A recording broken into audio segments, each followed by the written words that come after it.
It was a crisp October morning in Cedar Falls, Iowa.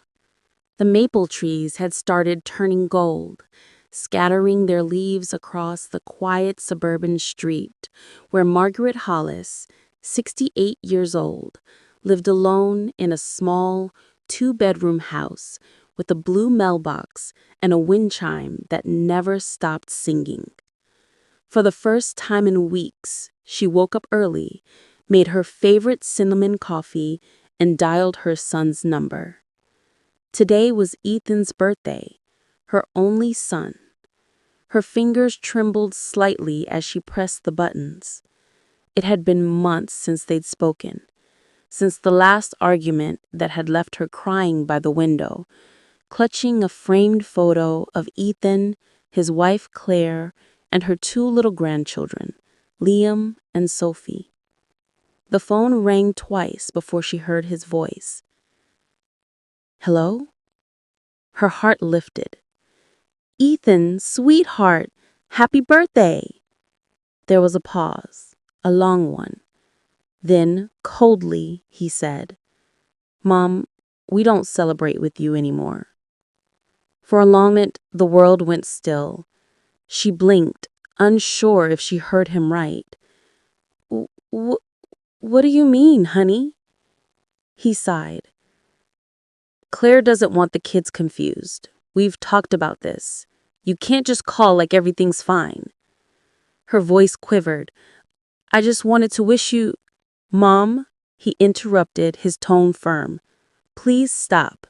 It's better this way. And before she could say another word, the line went dead.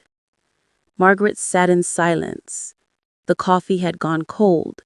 The chime outside kept ringing, a soft, haunting tune that seemed to mock her loneliness. She whispered, to no one in particular, better this way? It had been 3 years since their last Thanksgiving together. 3 years ago, the night everything fell apart. The Hollis family had gathered at Ethan's home in Des Moines. Margaret had driven 3 hours to be there, punching a pumpkin pie and an old family photo album. Claire was polite but distant, always keeping herself busy in the kitchen. Ethan had looked tired, overworked, barely saying more than a few words. Then came the misunderstanding. Margaret had told Liam, her grandson, about how she used to sew Ethan's Halloween costumes herself. Your dad used to be a brave little cowboy, she'd said, laughing. Claire had frowned. Mom, please don't fill their heads with old stories.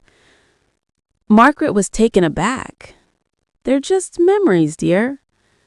Claire's voice rose. We're trying to build our own traditions.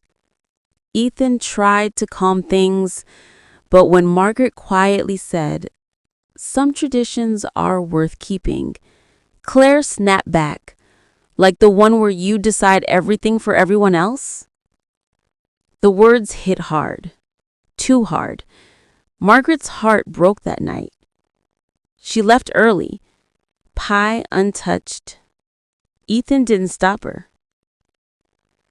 Since then, calls grew fewer, texts shorter, until one day they just stopped. Back to the present. Margaret placed her phone down, then slowly opened the window. Autumn air filled the room. Her neighbor, Tom Jenkins, an old widower who lived next door, waved from his porch. Morning, Maggie. You okay? She forced a smile. Just fine, Tom. But Tom had known her long enough to see through the lie. Why don't you come by later? I'm grilling chicken for lunch. She nodded. Maybe I will. After lunch, she sat in her garden, trimming her roses. She thought of the time Ethan had helped her plant them. He was 7, covered in dirt, laughing. These are our flowers, Mom. They'll never die. Now, decades later, they were still alive. Unlike the bond they once shared. Margaret went inside, pulled out an old photo album, and began flipping through the pages. Ethan's first birthday, his graduation, his wedding. Her eyes lingered on one picture, little Liam sitting on her lap, giggling as she read The Velveteen Rabbit. She whispered, "I wonder if he still remembers my voice." That evening, she sat by the phone again. Her hand hovered over the receiver. Should she call again? Say sorry, even if she didn't know for what? Before she could decide, her phone buzzed. A message. It was from an unknown number. "Grandma, it's Sophie. Daddy doesn't know I'm texting. I miss you." Margaret's heart nearly stopped. She quickly replied, her fingers trembling, "Sophie, sweetheart, I miss you too. Are you okay?" "Yes, Mommy said we can't talk to you, but I don't think that's fair. I told Liam, and he said he misses you too." Tears rolled down her cheeks. She typed back slowly. "Tell your brother I love him very much, and tell Daddy that I'll always be here." Sophie replied, "Okay, love you, Grandma. I have to go. Bye."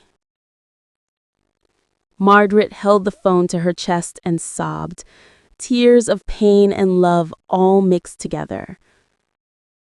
Weeks passed. Winter came early that year. Snow covered the lawns of Cedar Falls, turning the neighborhood into a quiet, white dream. Margaret decorated her home for Christmas anyway. A small tree, a few lights, and the old star Ethan made in second grade. She mailed a Christmas card to Ethan's family. No expectations, just a simple message. No matter what, this house will always be your home. Love, Mom. Days passed, no response.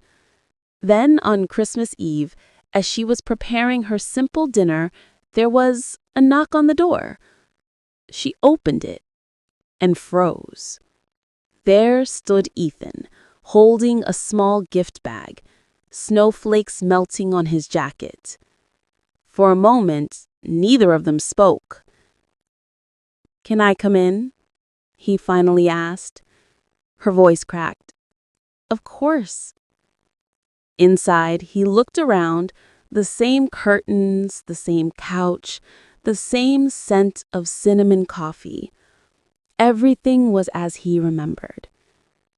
"I didn't think you'd come," she said softly. He sighed. "Claire doesn't know I'm here, but Sophie told me she texted you. I saw the messages." Margaret's heart raced. Did she do something wrong? He shook his head. "No, you didn't either." He sat down, hands clasped. "Mom, I didn't mean to say those things earlier. I was angry. You know how Claire can be about boundaries and—" Margaret interrupted gently. "Ethan, sweetheart, I don't need excuses. I just need my son." He looked up, eyes glossy. "I know." They sat in silence for a while. Then he reached into his pocket and handed her a small folded note. It was a drawing, crayon and all, a house, a tree, and 3 stick figures holding hands. At the top, in childish handwriting, it read, "Me, Liam, Sophie, Grandma." She smiled through tears. "They drew this?" He nodded. "They ask about you every night. I told them you love them. I never stopped telling them that." The confession. Over dinner, Ethan spoke honestly, for the first time in years. "Mom, after Dad passed, I felt like you were trying to fill every space in my life. I didn't know how to say no. Claire felt pushed out, and instead of talking, we just shut you out. Margaret listened quietly. I guess, he continued, we thought distance would help, but it just hurt everyone. She nodded. Families break not because of hate, Ethan, but because of silence. You just have to talk. He sighed. You always know what to say. She laughed softly. That's what moms are for. The evening stretched on. They drank cocoa, shared memories, and even called Sophie and Liam on video chat. The kids screamed with joy when they saw her face. Grandma, show us the tree. She did, proudly. And for the first time in years, laughter filled the little blue house again. A few months later, spring returned to Cedar Falls. Margaret was in her garden again, wearing her straw hat when a familiar voice called out from behind the fence. Need some help, Grandma? She turned, and there they were, Ethan, Claire, Liam, and Sophie, holding gardening gloves in a small pot of tulips. Claire looked nervous, but smiled. The kids insisted we come.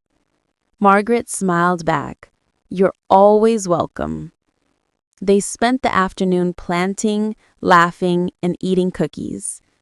At one point, Claire quietly said, Margaret, I'm sorry. I was too protective of what I thought was my family. I forgot. You're part of it too. Margaret took her hand gently. It's never too late to come home.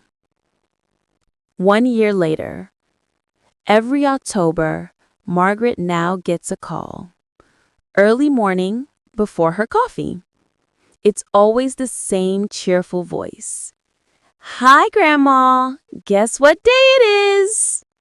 She laughs. Your daddy's birthday, of course. And in the background, Ethan shouts, We're coming over, Mom. Hope you made your cinnamon coffee. Margaret smiles, looking at the blue mailbox and the chime still singing outside.